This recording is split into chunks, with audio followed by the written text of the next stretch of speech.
I really loved working with specifically with teen parents and also those littles in custody. So I have, soft spots in my heart for all of those.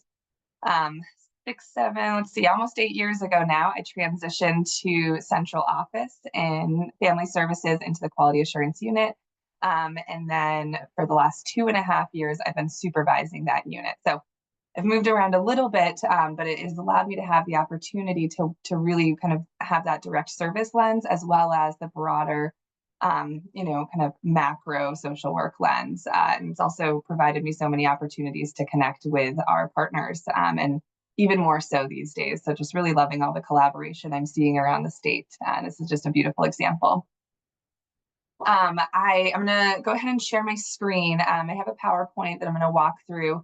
I wasn't positive kind of everybody's understanding of family services. So it's a little bit of an overview, right? What we do, kind of who we're serving. Not a ton of data, because I think there's, a lot of other conversations to have around it. But we do have some slides that'll show kind of point in time, who we're serving, just to kind of get a lay of the land a bit. I'll talk a bit about our case review that Kate mentioned, because we are really kind of in that process right now, and it's driving a lot of our work, and it will drive a lot of our work for the next few years. And so I think it's important to touch a little bit on all of those. This is by no means like a hold your questions until the end type of presentation. So please throw a hand up, unmute, throw something in the chat. If someone's able to just like shout out if there is something in the chat, just because I don't know that I'll be able to monitor both of those things, but just stop me and ask. I'd rather discuss it kind of in the moment. So feel free to do that. I'm going to go ahead and share my screen. I'll see how many attempts it takes. Let's try this one. All right. So thumbs up if you are seeing the PowerPoint. Excellent. Yep. One try. Who knew? Getting better at it. All right. So as I was saying, this is really going to be a little bit of an overview of family services. And I hope that then you'll leave with just a little bit more information about what we're doing and why we're doing it, and what we're looking to do in the future.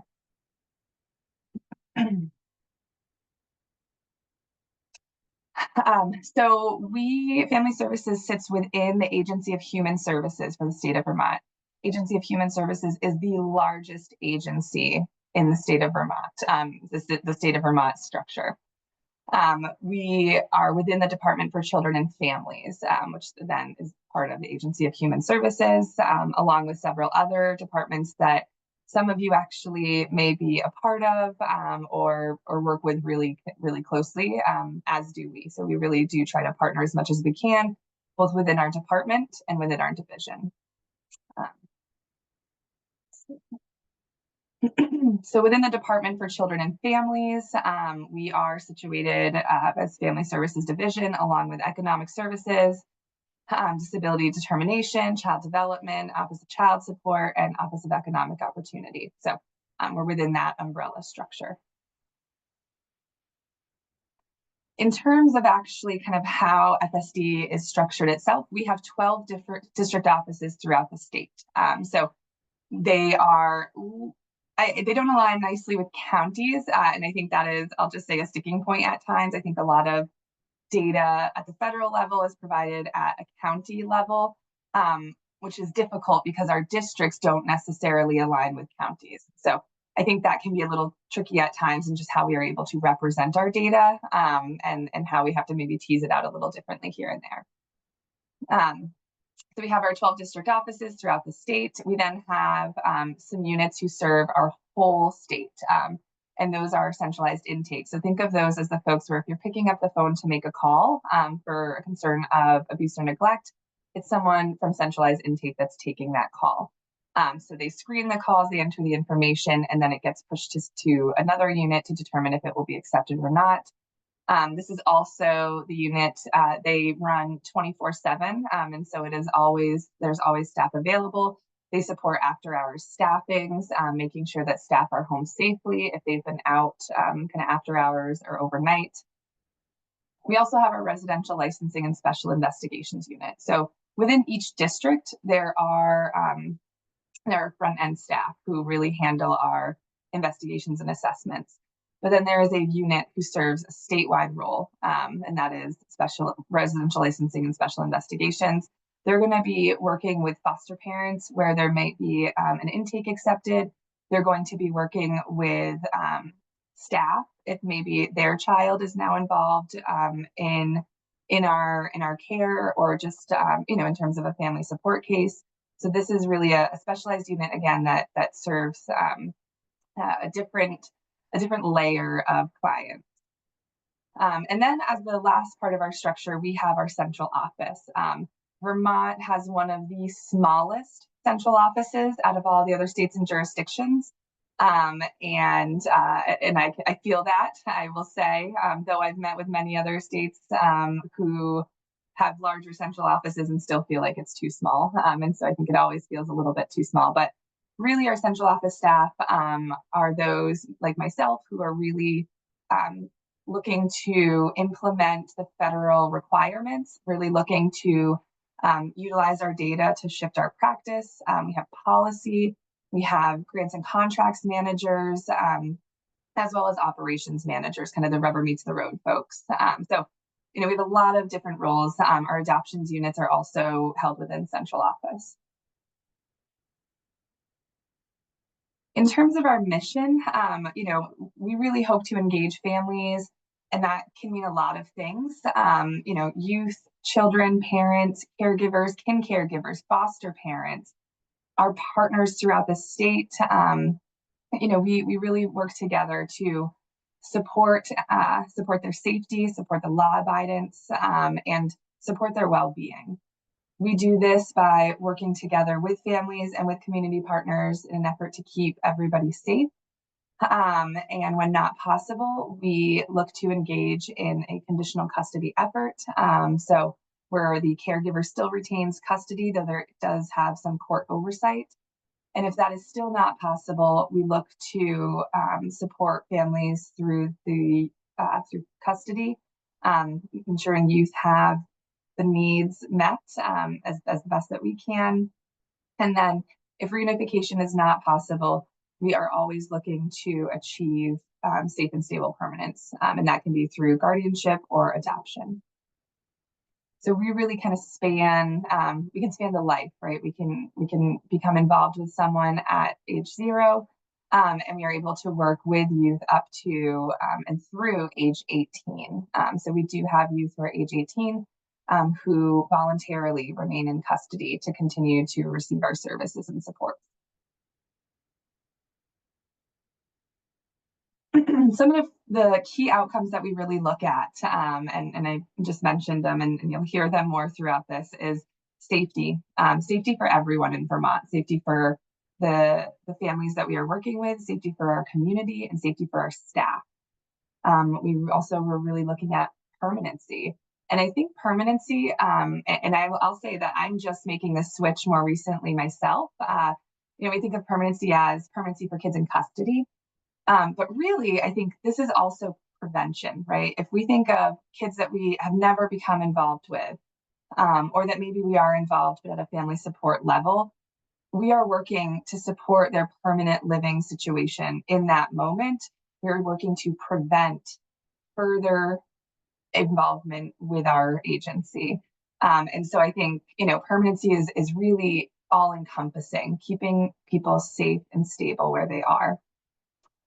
We're always thinking about well-being, health, physical health, dental health, mental health, and school success. Those are all factors that we work with every single day, as well as law abidance. And this one is a little bit interesting, and I'll touch on it a little further. But in Vermont, we are one of the few states and jurisdictions who embed juvenile justice work into our family services division. So for many states and jurisdictions, actually most of them, that sits outside of child protection, and I think maybe sit more on the correctional side of things. Whereas in Vermont, we really recognize that youth who might be involved in a delinquency event should really be treated like youth, and really recognizing the brain development as part of that process. And so we hold those youth, and our staff who support them really serve as probation officers there. So that's why we say, we embed law items there, is that we're really holding the youth, who are struggling with delinquencies, and try to support them in moving forward. Just some interesting things to know about FSD. So we have a total of 450-ish on any given day employees. And this is, from our central office, deputy commissioner, all the way through to our case aides in some of our district offices, those who are supporting additional administrative duties. As I just mentioned, we do integrate our juvenile justice work into family services. If you are a worker holding some of these cases, you are writing a probation requirement, that is being accepted by the court.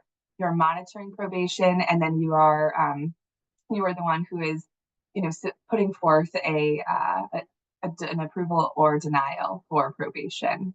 And so that's a unique role that some of those workers hold. Something else I'm just so excited about for family services, and it's, I think we've been working on it, and we will continue to be working on it, is our shift to a more of a prevention focused lens. And this is actually pretty recent within our federal government as well. If you look at how long our federal government has been funding custody related work, Title 4E related work, it goes back many, many, many years. However, if you look at how long our federal government has been funding prevention services, it does not go back nearly as far. Really, I think within the last decade or so, that we're starting to see a recognition from the federal government that actually putting funding in that front end is going to prevent the need for more funding on that back end, those kids coming into custody. And so Vermont has really hopped on board with this. We're participating in the Families Come, or I should say, we rebranded to Families Come First, but for others, this is the Family First Prevention Act, or FFPSA, if you're familiar with it. Vermont submitted our prevention plan about 5 years ago, and have just been working to implement that plan. And we're in the process right now of making some adjustments to our plan based on what we've learned over the last 5 years as we're implementing. So really, I think again, what I was talking about before, but the beautiful thing about prevention is it focuses on really understanding that the family is the driver of their process, and meeting them where they are, funding more supports within our community to meet the community needs and prevent the need for further child protection involvement. If this is done well, or done right, we would essentially be working ourselves out of a job. That is really the hope around preventative work, is that there is less need for the child protection agency to become involved, and more ability for folks to be held within the community. We're still a ways away. I just want to be, really clear about that. There's a lot of things that we are working through in that process. We are partnering with some of our providers to become prevention providers, where we will be able to provide some financial assistance to them to really bolster up that work. But all of that takes time. And so we chug along, and I hope to continue to see this work really flourish in Vermont. Another thing to know about family services is this was a really big federal document year, and as well as just kind of a big federal year. So we had our Child and Family Services Review, which I will talk a lot more about earlier this year, but we also had to write and submit our next 5-year plan, our Child and Family Services Plan.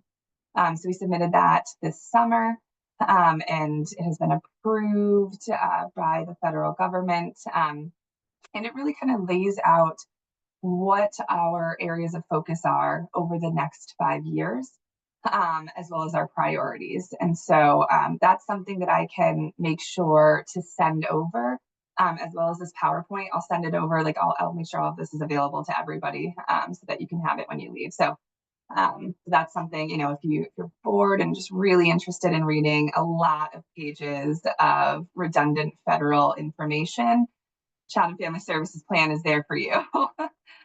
And then I think just another thing to note, and this is where I always really appreciate the process that we are able to engage in with building bright futures around the recommendations, the policy recommendations, because Vermont has the oldest child welfare data collection system.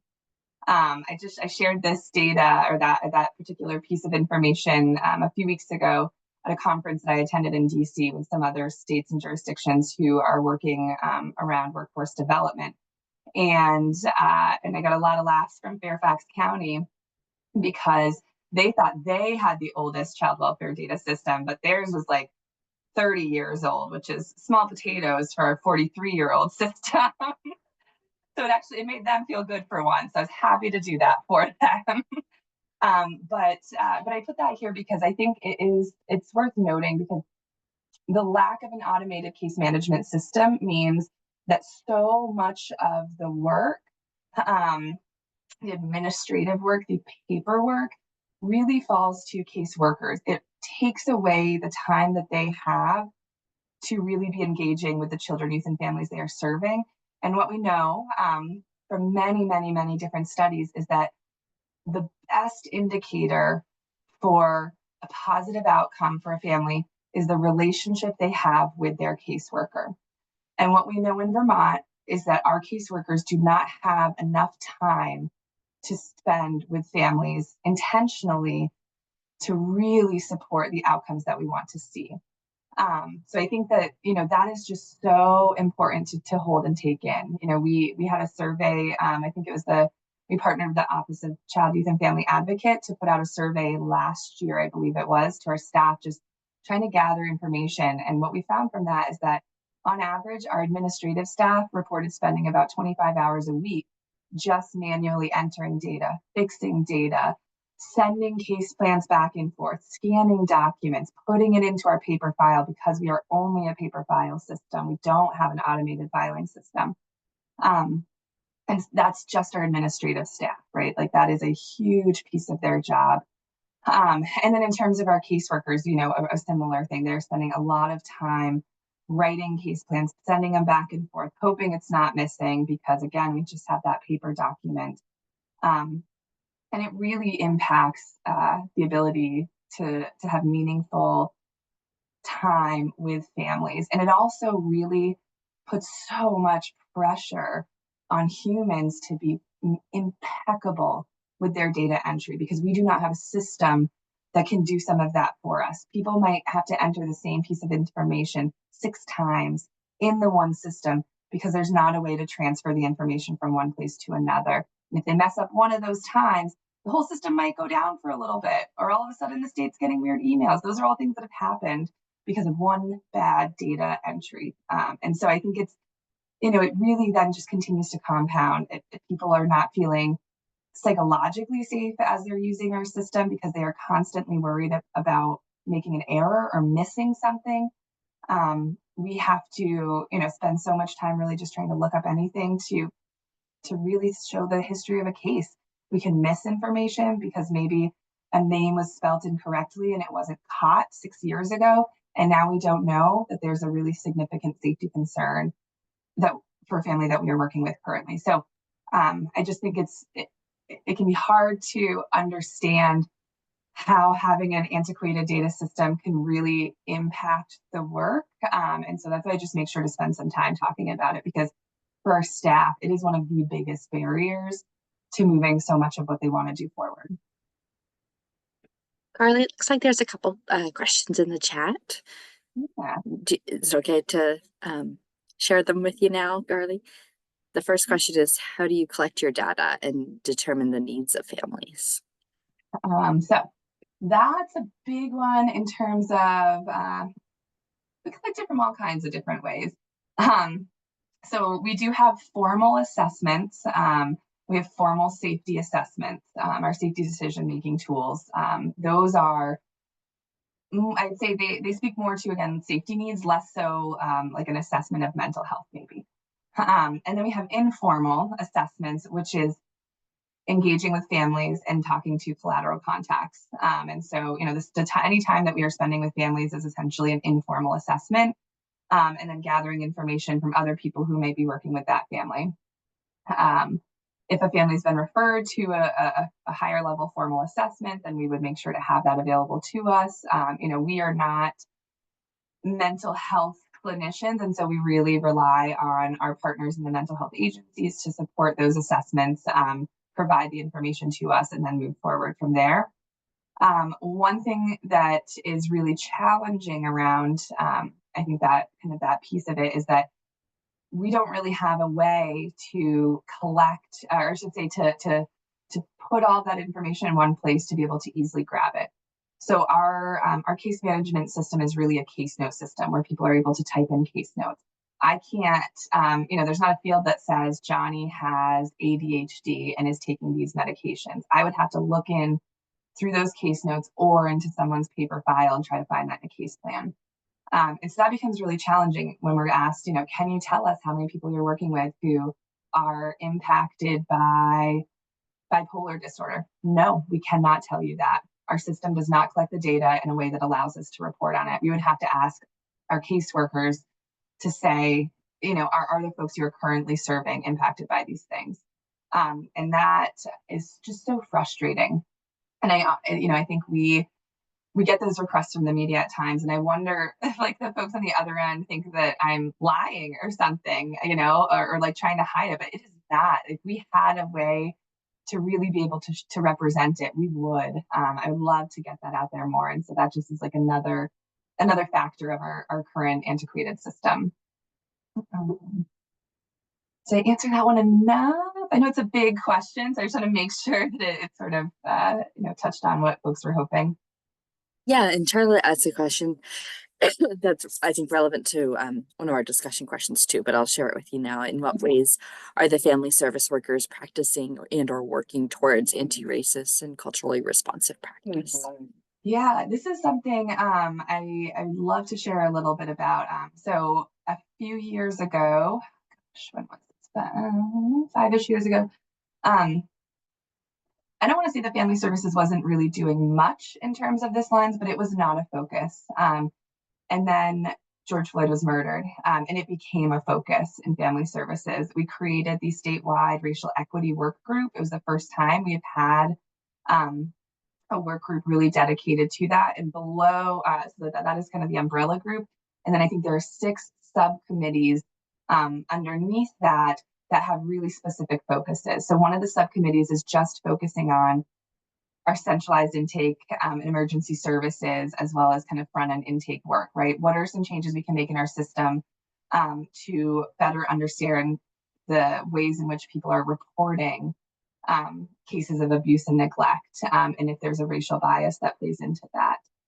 There's groups that are focusing more on the ongoing work, groups that are focusing on staff safety related to racial equity and culture within Vermont.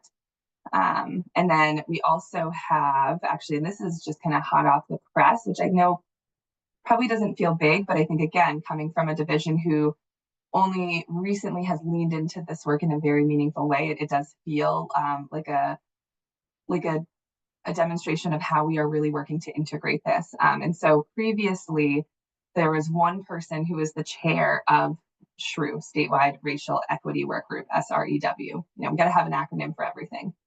So there's one person who is a chair, and it was just someone who was interested in doing it, right? And so that was not necessarily baked into any particular position.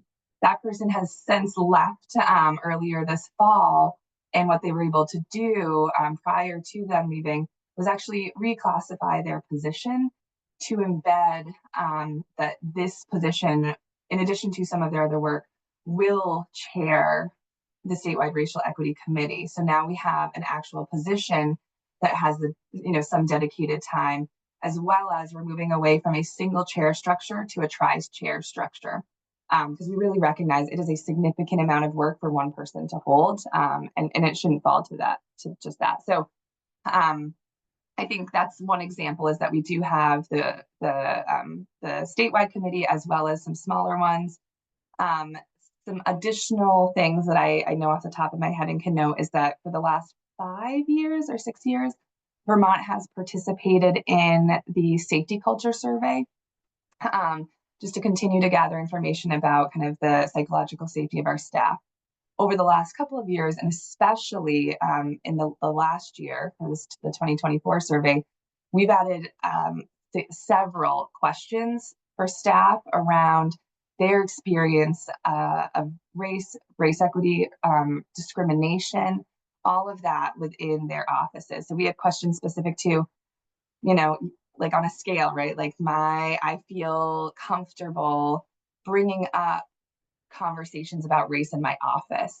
I feel like my administration values race. I feel like I have the language I need to talk to families about race. So we're asking staff those questions. We're pulling in the data to then understand where we actually need to target some work. And we've been able to do that this year using the responses to that data. There's going to be some districts who are sort of piloting more intervention, more training, and more support around race equity in the office, in the workplace, and in the ways we're engaging with families. I think that's just another space that we're really trying to gather information directly from the people who are experiencing it. And then the last thing I'll say, or last thing I'll add about it is we just last year, for the first time, FSD created a workforce development director position. And since then, that person's really been able to look into stay interviews, exit interviews, and how we are using the information. And through that process, she kind of really named that our exit interview had no questions related to race, yet we had over the last few years staff who've left the division and have specifically cited racial discrimination as the reason they are leaving. And so with that in mind, she really worked hard and advocated to add questions to the exit survey that really speak to, am I leaving because I did not feel safe or I did not feel welcomed because of what I looked like, what my background was, what I brought to the table. And it's just another way for us to really understand what we need to do more of specific to our staff in our division. Thanks. Yeah. Right. So I'm recognizing time, and I think I have until what, 9:40? Yeah, 9:45. Okay. We can be a little flexible, but I'm sure folks have lots of questions, so I want to make sure we have time for discussion and questions too. Here I was worried I would have like not enough slides to cover to fill the time. So I'll just kind of move through some of this a little bit faster. And like I said, you all will have this, and so don't worry about scribbling it all down right now, but this is a point in time look at our caseload. So as of 10/1/24, how many people were we serving? And we kind of break our cases out into a few different groups. So that like salmon-y color, those are family support cases, no court involvement. We are essentially kind of they are voluntarily working with our division. And we represent that by case count, though over the last couple of years, we've been able to start adding an actual child count to it. And so that's why you see the two columns there, is that we have 129 family support cases open. However, that represents 281 individual children. And that's a really big difference there, right? On our caseload, it looks like one case, but that one case could have 5 kids. All 5 kids have needs. Both parents have needs, and there's a grandparent, and so I think it's tough to look at case counts sometimes and not think about it and not be able to have the child count there too. The largest population, I shouldn't say that, I should say, I guess in terms of a caseload, the highest number of cases that we tend to hold are those kids in custody, and that is at the child count level. So as of 10/1, we had 907 children in custody. In Vermont, really for the first time in over a decade, in 2024, is seeing our custody numbers below 1,000.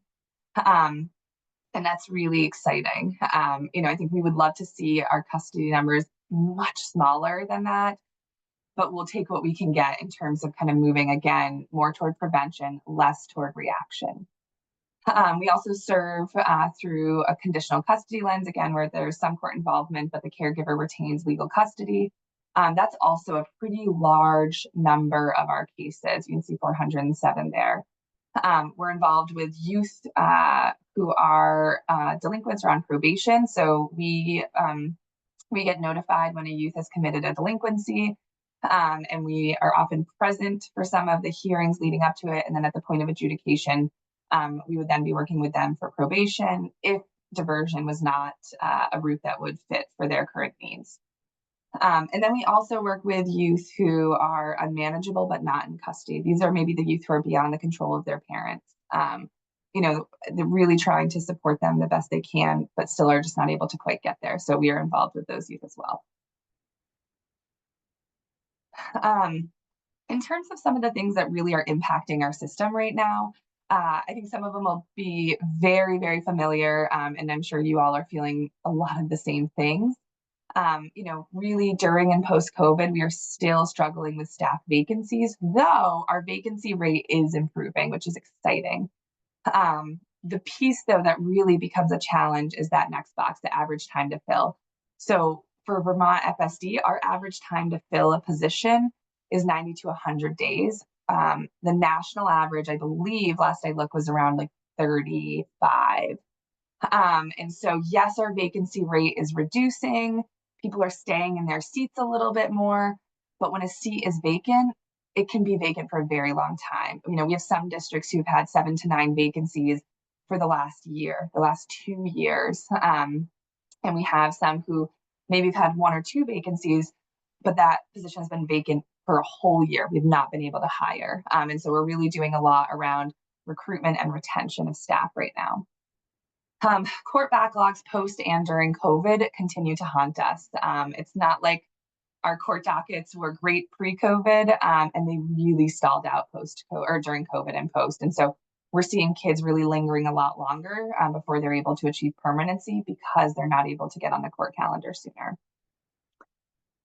So we have significant wait lists for services, and post-COVID, we've also seen a reduction in service capacity. Some programs closed during COVID and never reopened. Some reopened, but with a smaller capacity, fewer beds available, fewer staff. And we know that our partners are also struggling with vacancies and turnover. And so, we might be submitting a referral and there could be a 2-year wait list, and we can't do anything else about that.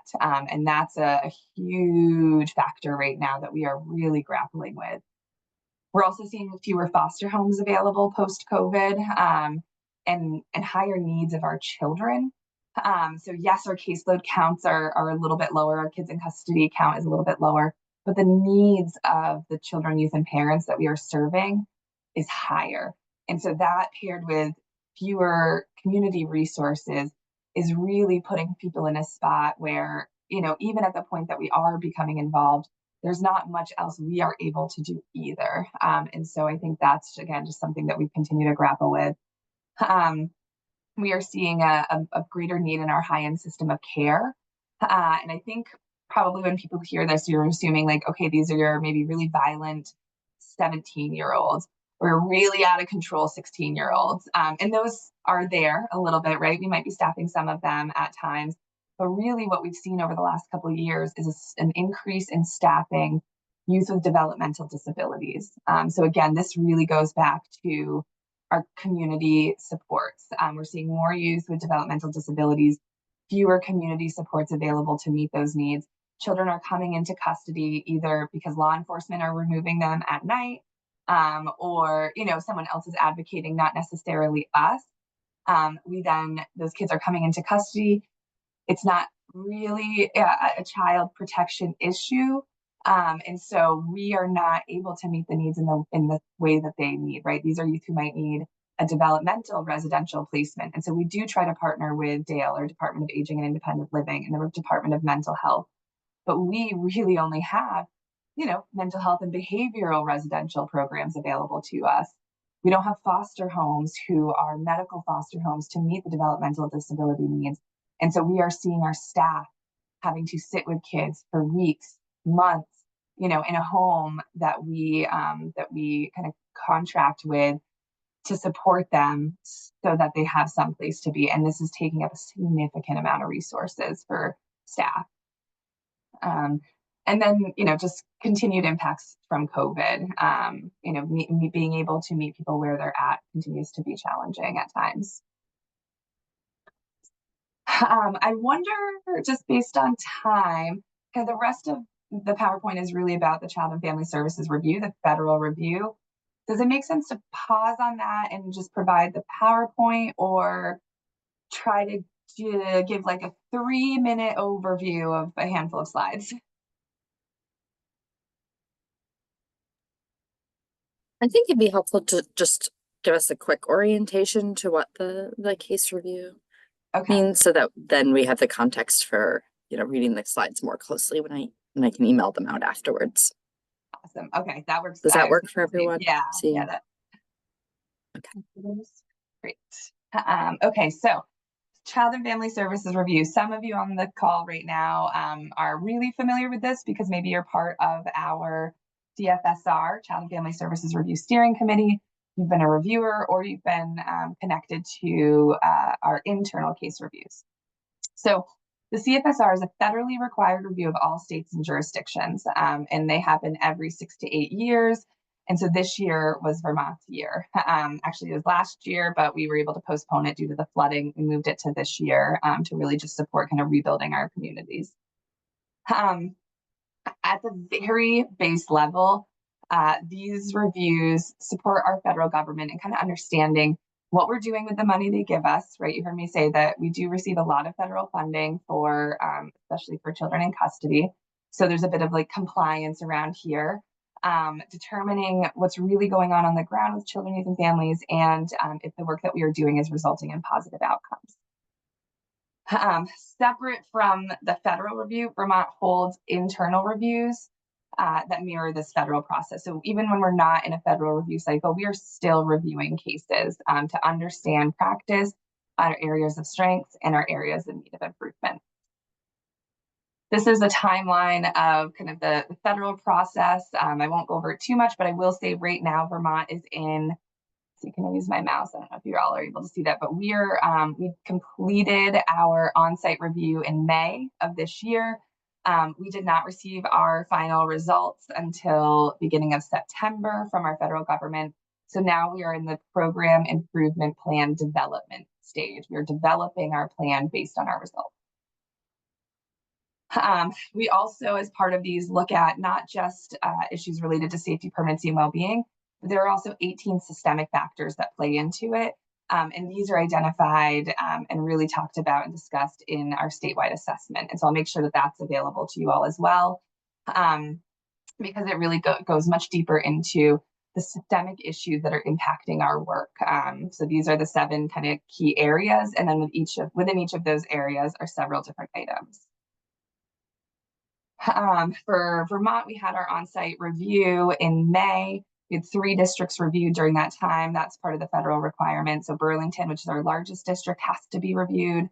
And then we also reviewed Rutland and Brattleboro. It is a random selection of cases. It is a true random sample. And we partner with federal staff, state staff, community partners, and contracted staff to review cases in pairs. During those reviews, we have to interview someone from the family. So typically we try to get all caregivers. So depending on what the caregiver construct looks like for the family, we're wanting to review anyone who's been connected to the case. We're wanting to interview children when it is developmentally and age appropriate, caseworkers, foster parents, and our internal reviews. We also make sure to really work hard to pull in Easter Seals staff, school staff, if there's someone a kid is really connected with, just to try to get a really holistic picture of what's going on. We have access to the case file as well, any documents that are connected to a case. And then we use those results to, again, inform our areas of strength throughout the state, inform our areas of need. On here, so this is one I won't go into right now, but you'll be able to see, but these are the results of the statewide assessment related to the 18 items looking at safety, permanency, and well-being. I've highlighted the items in yellow where we scored below 30% for a strength. And then I've put an asterisk next to those items that we will be required to improve on over the next few years.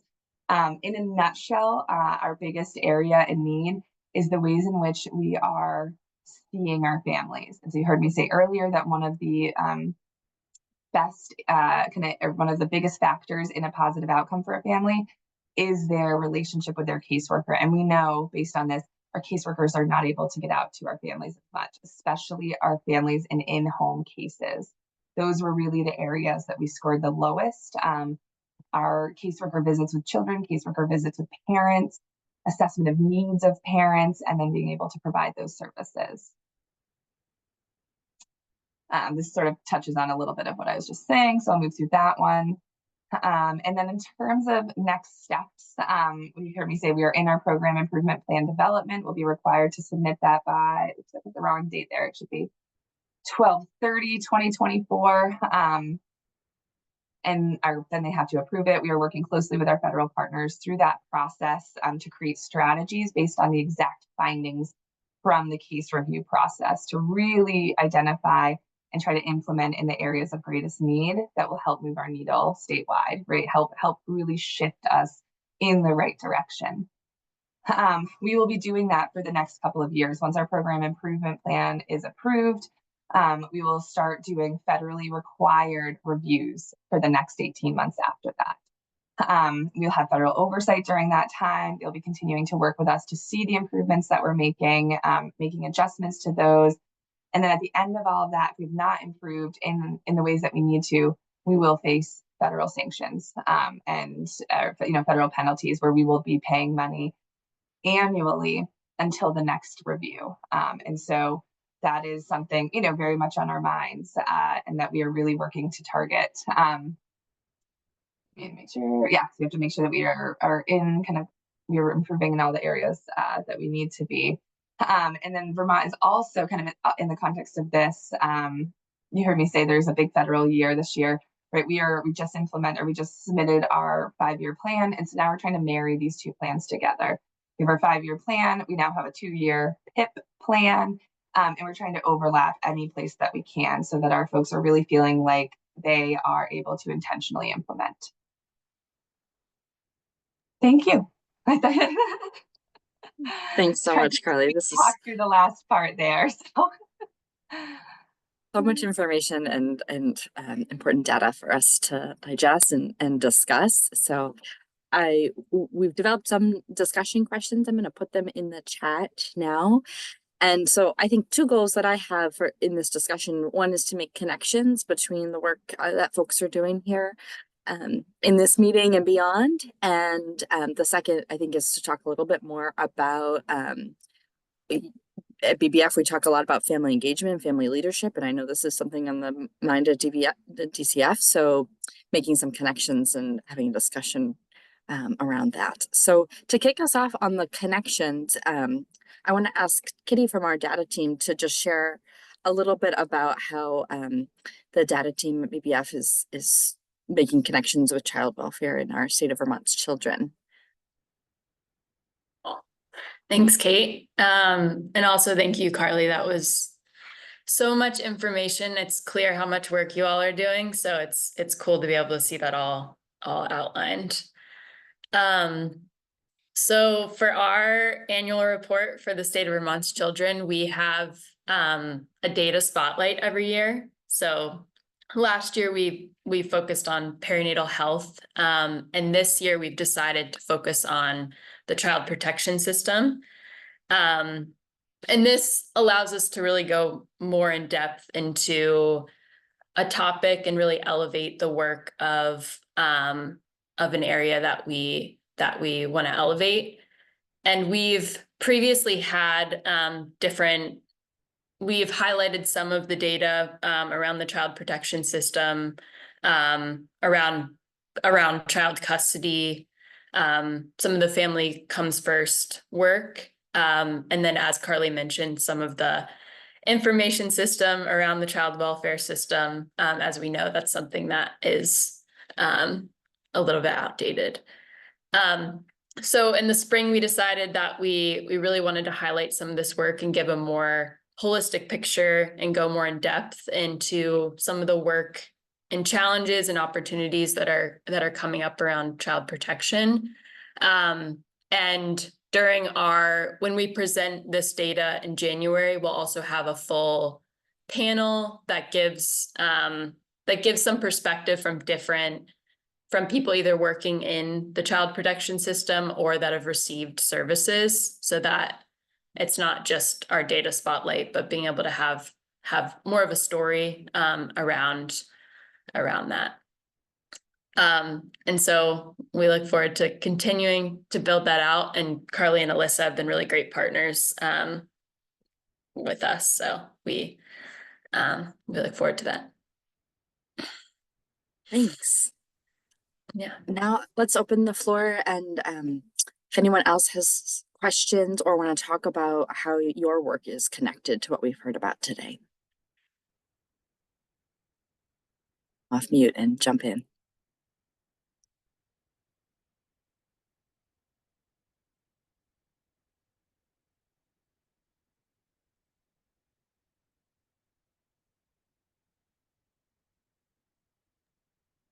I'll jump in and fill the silence. You can always count on me. I am sitting here and I'm really appreciating the different lens, because as the school district person who intersects with families and registrations and movement and, which SU has the kid, which and when, from a perspective of kiddos moving around the state in and out of custody, it's just nice to see the broader picture. So that's my appreciation this morning.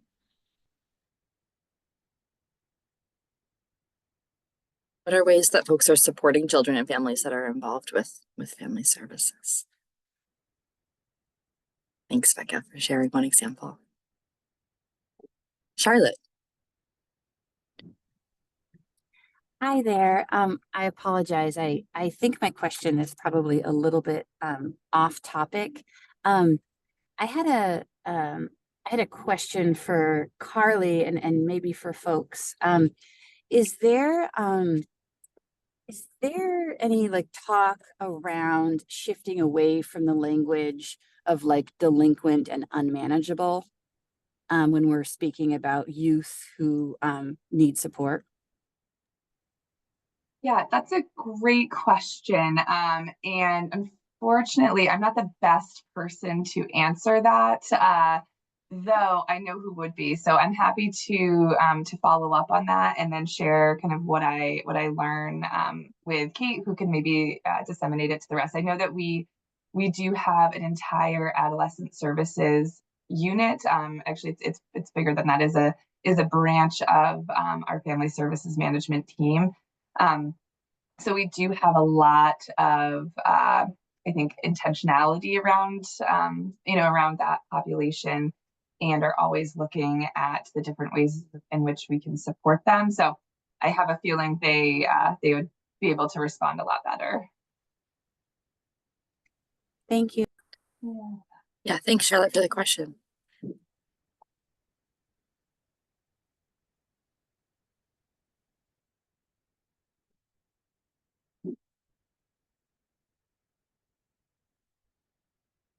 Ellen, go ahead. Yeah, hi. I just had put that note in the chat. I am the early childhood and after school system specialist in the child development division. And also CDD serves as the state lead for the community-based child abuse prevention grant. So it's a formula grant. So I'm really interested to think about how to connect on a prevention level. So we work in particular with parent-child centers and their focus on prevention. So I'd love to connect with you afterwards. So just wanted to share that. So I feel like that I've tried to find somebody to connect with who's really working on prevention. So I'm really excited to see sort of how to make that connection. So that's great.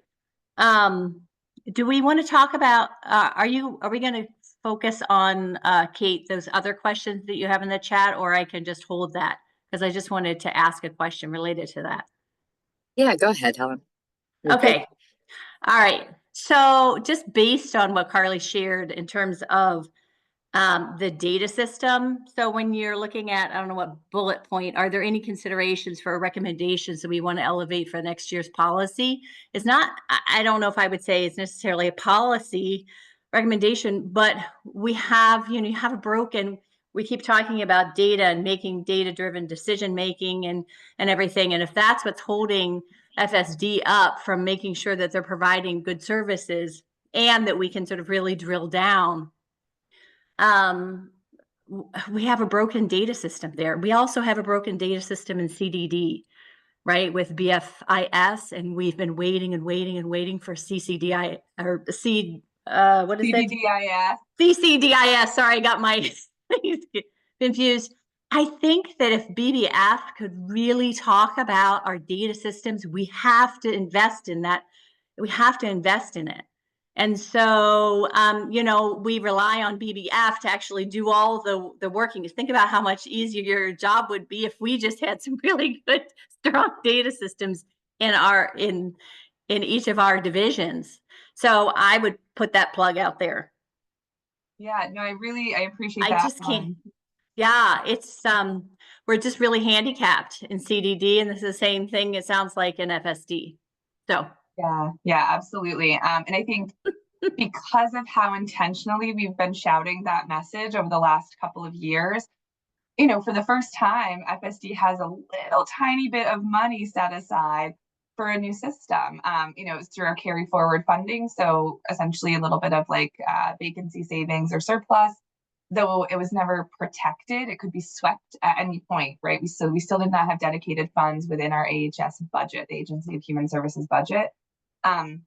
This year, so we still have those carried forward funds.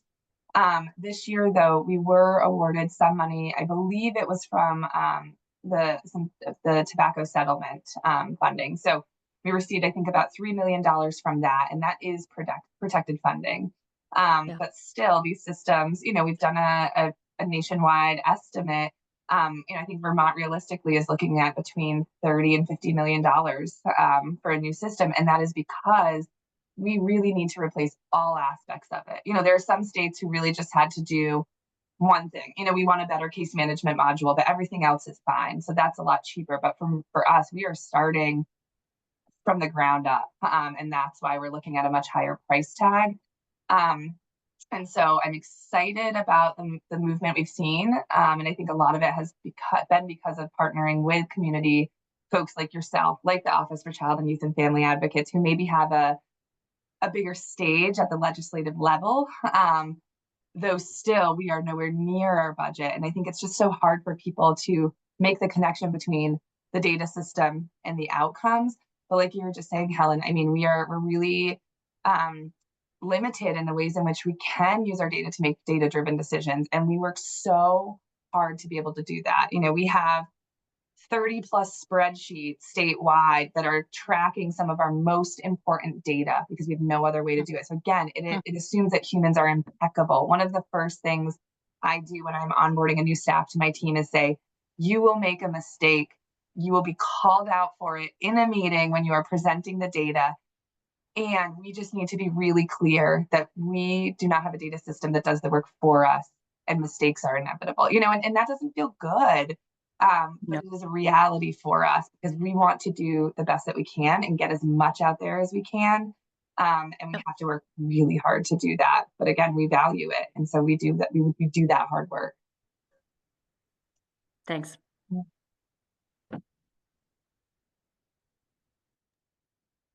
Imagine it's incredibly frustrating to be putting in so much data and have it not be used in a way that feels productive and successful. So thanks for sharing more about that. Any other comments on this topic or other considerations or recommendations to elevate?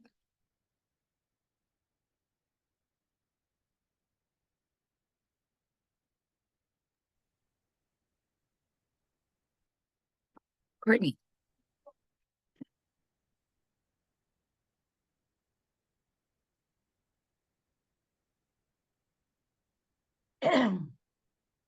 Excuse me.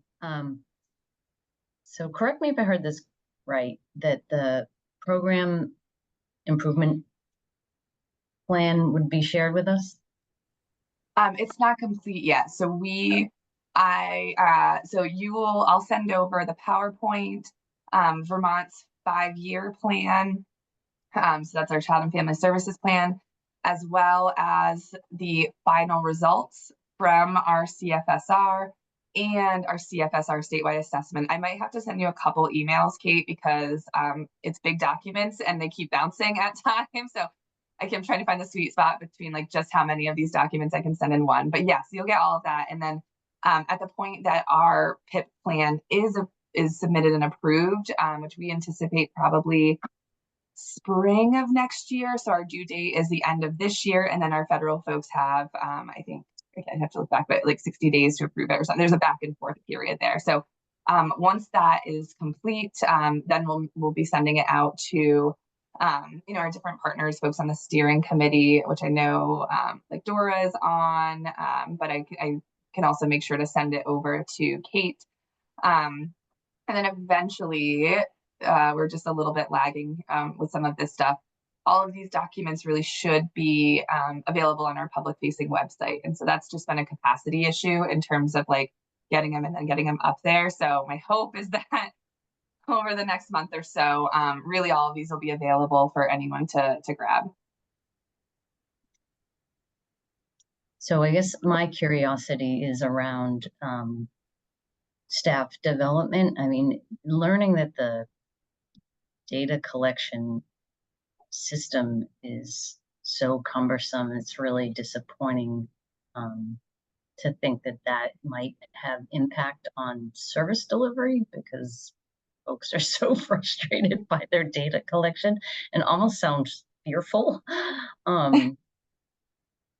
So, I guess I'm just going to throw some things out there. I don't have like a real solid thought on this, other than I just came through the touch points training that VCHIP has been promoting, and I didn't know if that might be a space where, and maybe it's already in the plan, so that's why I was kind of curious about that, as a space to be supportive in the staff development, training and development space, and a little bit of alignment with what's already happening in the state and some other spaces. So yeah, I'll be fully transparent. I am not aware of the VCHIP touchpoint training. That doesn't mean though FSD isn't. I do know that we have folks who are really deeply connected to VCHIP work. I was connected way back, well, I say way back, a few years ago, feels like way back, just around some of the data collection, but I do know we have folks still connected. So I'll definitely reach out to them. Just based on what you're saying, it sounds like it could be something to really support some of the stuff we're struggling with. I appreciate that. Yeah, I think that would be a great space for us all to be in alignment. So thank you. Thanks, Courtney. Katie. Yeah, Courtney, I had that same sort of thought about the touch point training, and I think that it has been some work with FSD, but I don't want to speak to that exactly. But I actually raised my hand around 2 points. One of which is that I support the family and child health nurse coordinators and the regional offices around the medical and clinical information gathering of children entering state custody. And I know, just to sort of bolster the whole database recommendation, updating that is, I just know that there's significant issues with when you submit the health information questionnaire, you can't update it, and there's all sorts of issues around that. So just another lens for that recommendation being like the medical clinical information is not able to be updated very easily. The other piece I wanted to say, I put in the comment, but I just also know that in Central Vermont, a few years back, they had a collaboration because they had a small piece of funding through some sort of time-limited source of funding, where they collaborated with their local office to have children and families referred to home visiting if the case was not accepted for investigation and onward. So if it was referred but not accepted for investigation. And that was just like a very upstream prevention connection that I thought was really lovely. And then it fell by the wayside because of funding So just thinking in that prevention space of how are we connecting families with supportive home visiting, prevention as early as possible when it's appropriate for, I mean, it has based on age, it's usually the pregnancy, early childhood spaces, but just that upstream prevention of connecting with community resources, even if they're not accepted for investigation and sit down. Valerie, and I just want to wrap up this conversation so we get to our last question around family voice. So go ahead, Valerie, and then get there. Great. Thank you, Kate. I just wanted to weigh in for those of you that might be interested in doing a deeper dive into the program improvement plan that Carlie mentioned. As someone that used to be a quality assurance coordinator in Family Services Division, I think it's really important to elevate that no state has ever 100% completely passed the Child and Family Services Review. Every single state, single time, has to create a program improvement plan. So I think it's really important to not see that as like our state is failing, but rather in true quality assurance and CQI fashion, it's really about all states have room for improvement and doing a better job of meeting the needs of kids and families. And so what is our plan to improve our processes? So I just wanted to share that context. Thanks so much, Val. Yeah, that is so important. These are not pass-fail in the way that, let's say, like a 4E audit is, which is like, did you have the paperwork complete at the right time to draw down the right funding, right? That's like, yes, no, pass-fail. This is, yeah, we all have areas in need of improvement. It's an opportunity to really to dive further into them. And, if you're going back through and looking at the slides, particularly the one that does have our results on it from the 18 safety, permanency, well-being items, just know that the areas that you see Vermont kind of performing the lowest are the areas that also our federal folks have said other states and jurisdictions are really performing the lowest in as well. So anything to do with permanency, they're seeing kind of low performance, a lot of it due to the impacts of COVID still, getting cases through the court system, getting cases through the service array, as well as our ability to assess risk and safety initially and ongoing. So I appreciate that, Val. Yeah, I think it's important to note.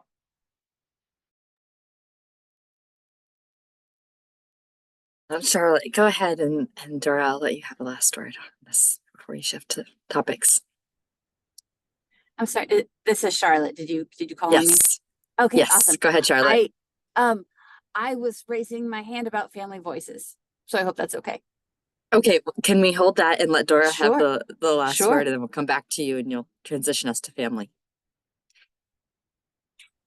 Thank you, and thanks all for this discussion. As Kitty mentioned, like, we're so excited to be able to highlight the system and the work that's going on and the areas for improvement, and excited to see how and the rest of this group is also interacting and supporting families and the system, right? Carlie, I wonder if you can talk just a little bit about some of the, there are such strict guidelines about what can be funded through the funding streams that for the child welfare system. So anything like all of the prevention programs need to be like, there's a super high bar, and it needs to, it just is, it's not this like, it's not as flexible of a funding source as we would like it to be.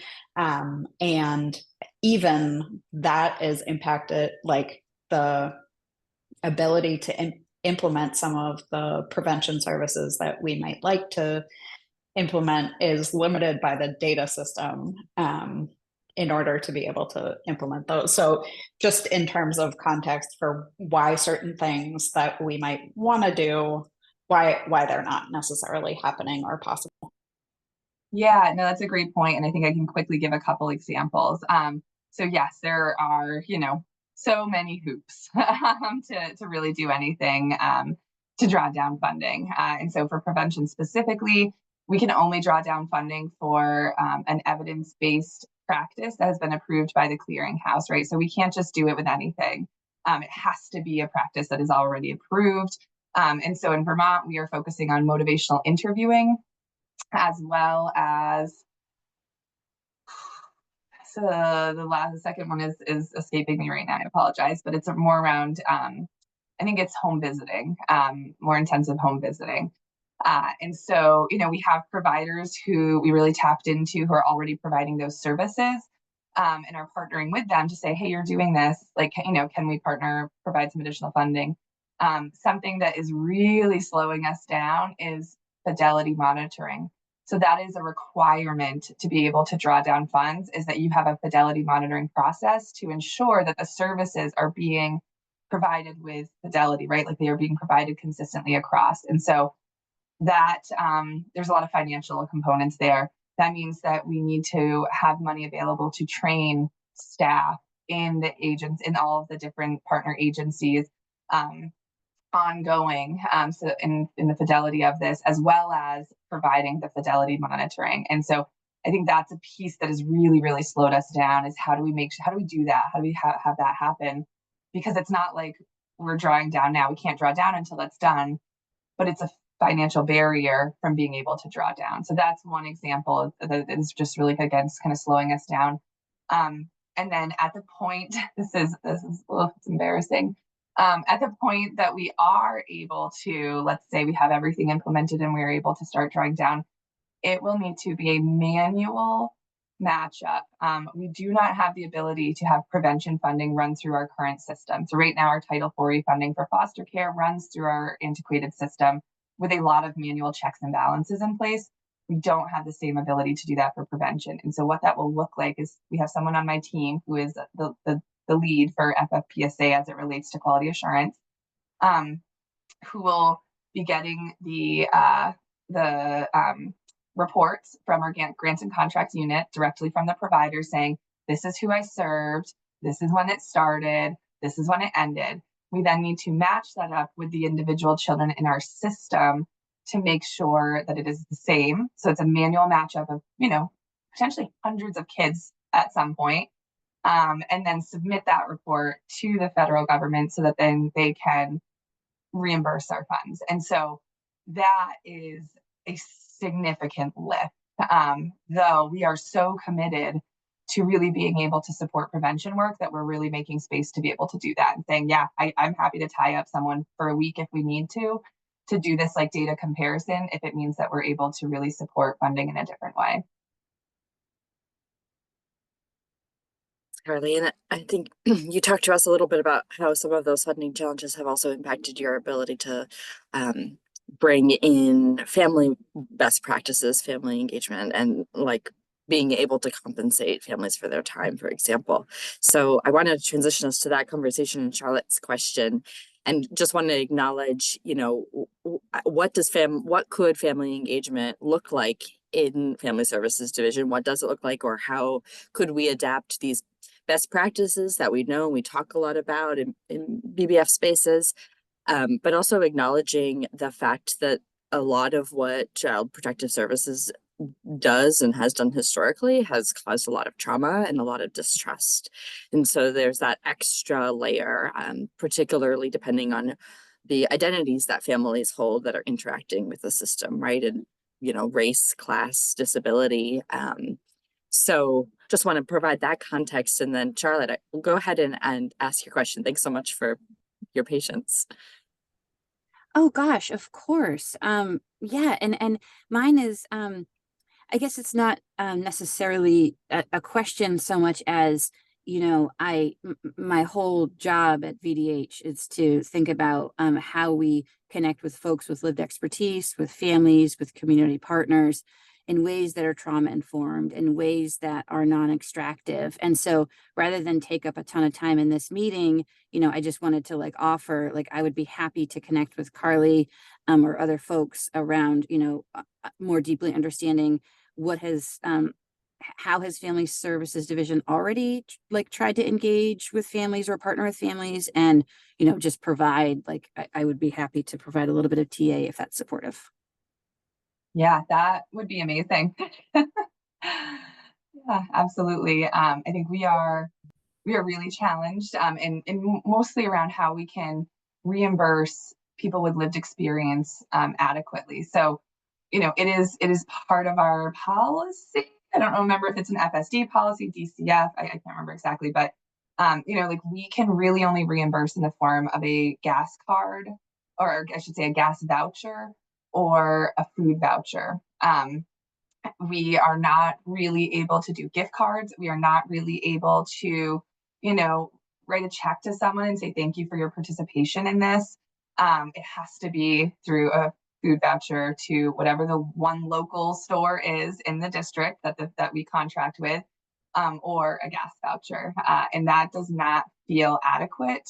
I've really pushed back on our federal government a bit around some of this. I mean, they really require the involvement of lived experience in the CFSR process, and we are right there with them. Though there's not additional funding for that from their end, right? Like there's just a lot of barriers there. We partner at times with our community providers to actually fund that. So for example, as part of creating the statewide assessment, we met with youth on the Youth Development Advisory Board. So these are youth who are formerly in custody and who are really working to maybe shift some of the practice. They engaged in a focus group with us, and the youth development program reimbursed them because we were clear of like, this is what we were able to provide, and it just doesn't feel good enough for them. And we don't want to use their time and not compensate them for it. And so that's like kind of how we try to get creative. But it assumes that our partners have funding available for that as well. And so, like that's an assumption that is not great, because I think we're all really struggling with that. So yeah, any ideas, any thoughts, any tips, any TA around that would be great, because I think we really recognize the importance of it, and others in FSD as well. And we just try to be creative to make sure that people are involved. We're not doing these things in a vacuum, but they're also being compensated. Yeah, the whole we can't reimburse with gift cards is like such a problem, and we're working on that. So yeah, let's definitely touch base, but sounds like you folks are certainly doing a lot to try to follow best practice. So awesome. Thank you. Yeah, thank you. Any other comments or creative ideas for Carlie we can share here?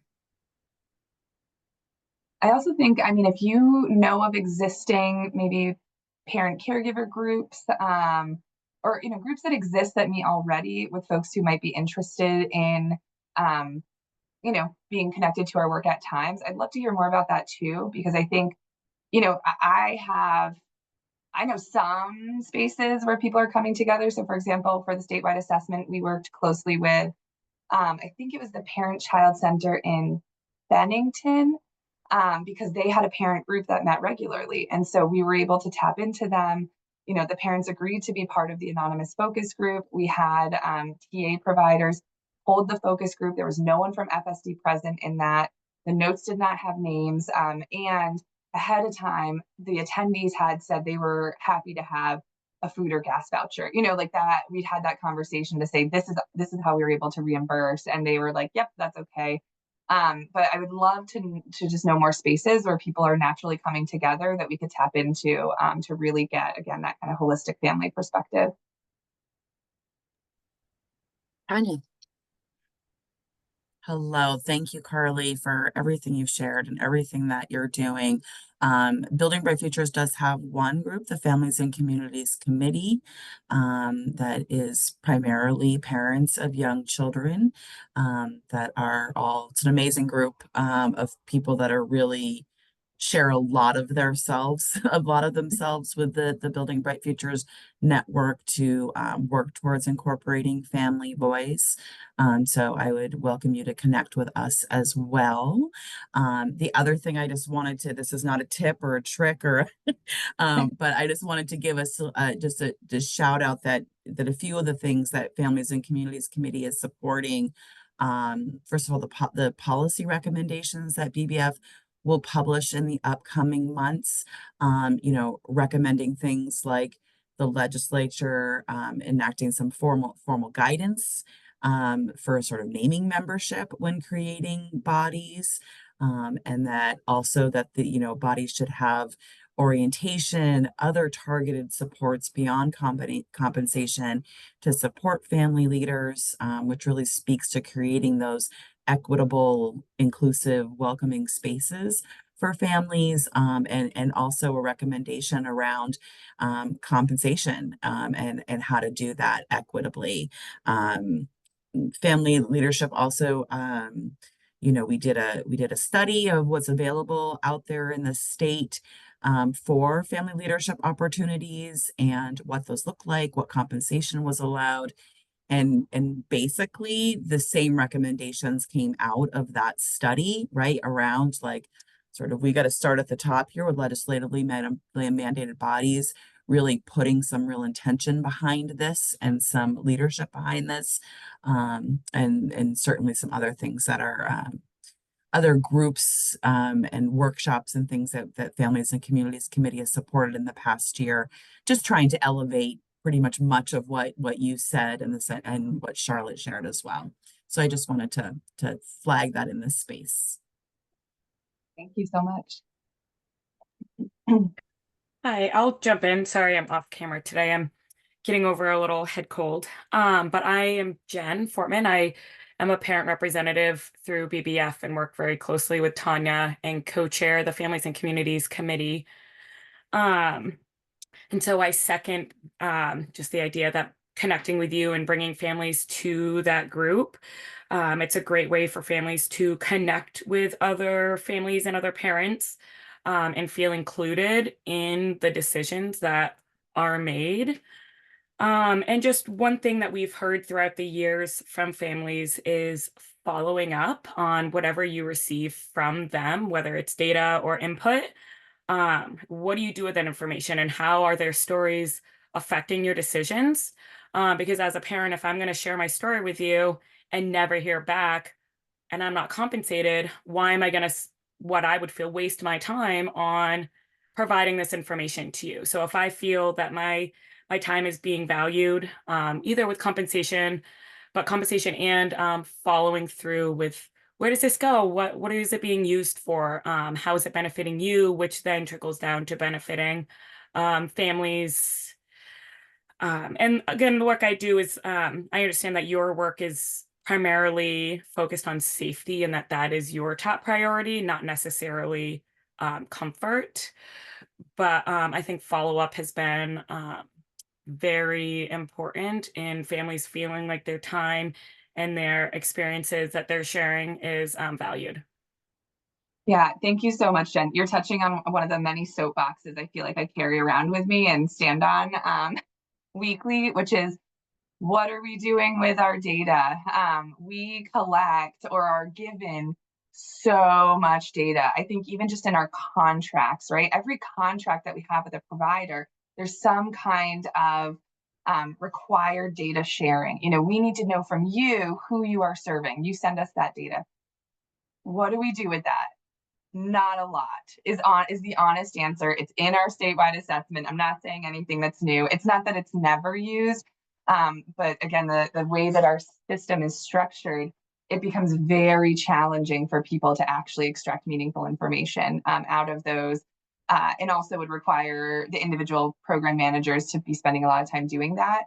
Though, how are we making data-driven decisions about service provision if we are not able to access that, right? And something that my team has really tried to embody this year is what you were talking about of, if we're going to ask for something, we want to be really clear what we are asking about, why we are asking for it, what we are going to do with it, and what, if anything, folks need to do after. The last piece, though, that I think we still are really kind of aware of and wanting to put so much more energy in 2025 is that feedback loop. Okay, so I've told you all those things. I've been clear about what it is that we're doing here. And then it's that next piece of, and now let me follow up after. Like, we really value that. And I think it's, speaking just for the quality assurance team, capacity this year has really impacted our ability to do that well. though it is one of the things that we will be required to work on over the next couple of years as a result of our CFSR review. Because again, we really named that this is something that we struggle with and we want to do better at. And so anytime someone in family services coming to me and saying, hey, we want to try to do a survey, like, can you guys help us with that? It's like, okay, so what's the purpose? What, let's put that right in the survey. What is then going to happen with this? What are we going to do? And I just think, yeah, it's so critical for buy-in, for trust, for just for being humans. Like you said, we're going to invest our time in something. We want to know what it is. And really quick, I just want to say, hot off the press, ish, I guess, is that Vermont Family Services is engaging in contracted work with a social worker from Scotland, I think another social worker from Canada, as well as someone locally, to bring restorative practice work to family services. Historically, we've only had restorative practices as it relates to our youth justice, a cohort of youth, right? So we might see restorative practices happening there.